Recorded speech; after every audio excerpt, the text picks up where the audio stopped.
Time today, I put a very serious and straightforward question to the Minister for Housing, who now has responsibility for SA Water. I put this question in relation to the trees that have been taken by the blight of giant pine scale. Nearly 1,000 trees at the Hope Valley Reservoir, at Elliston Reserve and in the Highbury Aqueduct land in Highbury.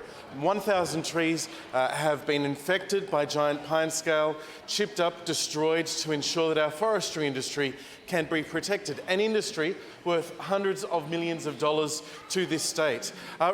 Mostly or largely in the southeast, but also closer to the metropolitan area and in other regions in South Australia. It was important to get on top of the giant pine scale blight, a significant economic issue for South Australia, also a significant environmental issue for South Australia. We don't want giant pine scale to become endemic to our state. We want to eradicate it. We want to get on top of it. A serious economic issue, also a serious environmental issue for our local area. 1,000 trees at a site like Hope Valley Reserve or in Highbury in the Aqueduct or Elliston Reserve are noticed when they are gone. It was a verdant and beautiful landscape with 1,000 trees on it. In fact, many more than that. But with the removal of 1,000 trees has had a massive impact on the beauty of Hope Valley Reservoir. It has turned Elliston Reserve into a dust bowl. The Tea Tree Gully Council has done its best by putting ramps, bicycle jumps onto that reserve, but there's not a spot of shade to be gathered from natural trees. There's one tree right in the middle, very, very lonely, that was obviously immune from the pine scale.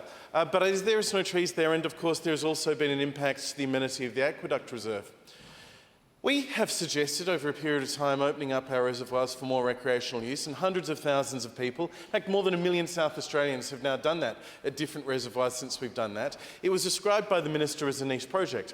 At Hope Valley we want walking trails certainly to be considered another infrastructure, and that was dismissed as a niche project.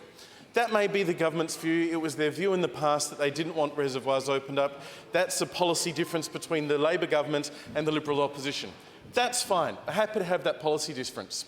What really I objected to during question time today, sir, was the way in which the Minister was utterly dismissive of my perfectly reasonable, straightforward question, which was not loaded in any way with political bias or traps for the Minister. His utter dismissal of the importance of these 1,000 trees. 1,000 trees in Hope Valley and Highbury, in the member for Newlands electorate and in my electorate.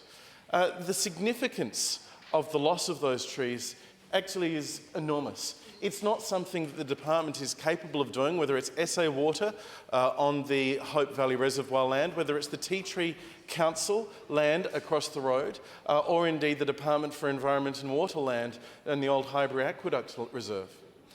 It cannot be understated. They can't fund the replanting of these trees out of general revenues, out of business as usual. And even if the Minister and the Labor government are to have their way and there's not to be any more opening up of reservoirs, and even if the Minister and the Labor government are to have their way and there's not going to be any further opportunity for people to enjoy the vistas of Hope Valley Reservoir, to walk around the reservoir, or even, God forbid, sir, to have other recreational activities around that site, I would have thought that it was not a political issue to replant some trees. I would have thought, sir, that there would have been some interest from the Minister, who is responsible for a site as significant as the Hope Valley Reservoir, to note that there are, I think, nearly 800 trees on that part of the site alone that are gone. And if the government is not interested in replanting them, then I'd be really disappointed. I was really disappointed in the Minister's answer today. If he just didn't know the answer, that would be one thing. If he hasn't yet made a decision or hasn't yet convinced the Treasurer to provide additional budget allocation to enable the replanting effort to take place, that would be okay. We would give them some more time. We would have liked this decision made months ago, but if indeed the government has advice that the pine scale threat is not yet over, then they can tell us that too.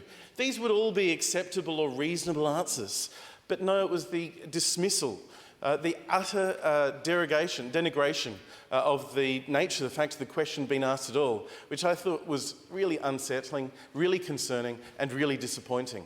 And I know that for residents in Hope Valley, or indeed for residents in Dernancourt nearby, or residents in Highbury, in my electorate, people who use the Hope Valley Reservoir, who use Ellison Reserve, who walk on the Highbury Aqueduct land, who live near it, I would have thought that many of them would have found it unsettling as well. I would have thought that people much further afield, who have concerns and interests in the environmental and biodiversity value within our metropolitan area, that the loss of 1,000 trees was something that was worthy of the government's attention.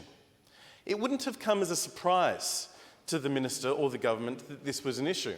This is an issue which the former minister, the Deputy Premier, has had many letters on and correspondence. The Minister for Primary Industries and Forests has apparently taken ministerial lead responsibility in managing the pine scale effort because of the particular expertise that is required to manage that risk of that pest. But the Minister for Housing, the Super Minister for responsibility now for not just housing and infrastructure, but also for public housing and also for SA Water, who we were told the reshuffle was going to be so across his brief, was going to be so across the detail in every area, and was going to be able to bring together each of these parts of the aspects of the housing portfolio under one roof and thereby get better outcomes for the people of South Australia. He has responsibility for the site which has the overwhelming majority of the loss of these trees. And it is for that reason, sir, that I was so disappointed at the answer in question time today. I'm looking forward, in good faith, to hearing the Minister when he has had more opportunity to consider the matter. I took some heart, I should say, at the beginning of his answer when he said that it gave pause for the government to think about it. I thought we were going to get a serious answer to a serious question, but it deteriorated from there. I am hopeful that the Minister will now take the time to consider this issue in more seriousness. I'm hopeful that he will seek further funding if further funding is required from the Treasurer to ensure that a program of replanting can take place. I would also urge the Minister to take very seriously the strong support from the local community for there to be further community consultation on what further steps can be taken at Hope Valley Reservoir. I'm not demanding that he come back with a particular dollar figure on day one of what might happen there. We had a project that was costed at about $1 million just for some modest walking trails so that people could walk further around the reservoir. It's not necessarily going to be that cost anymore because, of course, a substantial amount of the funds will be different because there are no trees in a substantial amount of the area that was going to be done. But presumably, there are people in the department and people of goodwill within the government who are planning on replacing some trees. And when that happens, that would be the ideal and logical time, sir, for there to be consideration of further activities as well.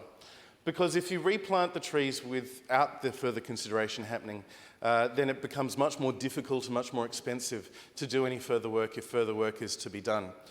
So I urge the Minister, I urge the government, not further in relation to the Minister for Environment in relation to the Aqueduct Reserve land certainly, but I urge them to take this issue seriously. I urge them to consult with the community, not just my community, the member for Newlands community, the member for Harley's community, probably the member for Torrance's community as well. It's a central feature in that northeastern patch in the Tea Tree Gully Council. I also urge the Treasurer and the government more broadly while we're at it to work closely with the Tea Tree Gully Council. It's a very substantial plot of land across the road, across the Woonga Road, on the northern side of Lower North East Road. That is the responsibility and the care and management of the Tea Tree Gully Council. That plot of land, as I said before, is used by cycling enthusiasts, BMX riders. It's not going to get much use in the warmer months, and it's not going to get much other recreational use in the wetter months because, as I say, it's a pretty denuded wasteland at the moment. It would be an extraordinary significant expense borne by the Tea Tree Gully Council if they were to bear the cost of helping to meet the state's biosecurity protection needs of eradicating that pine scale and have to be solely responsible without state government support for the replacement efforts on that site. So I hope the government will work with the Tea Tree Gully Council to get a good outcome there.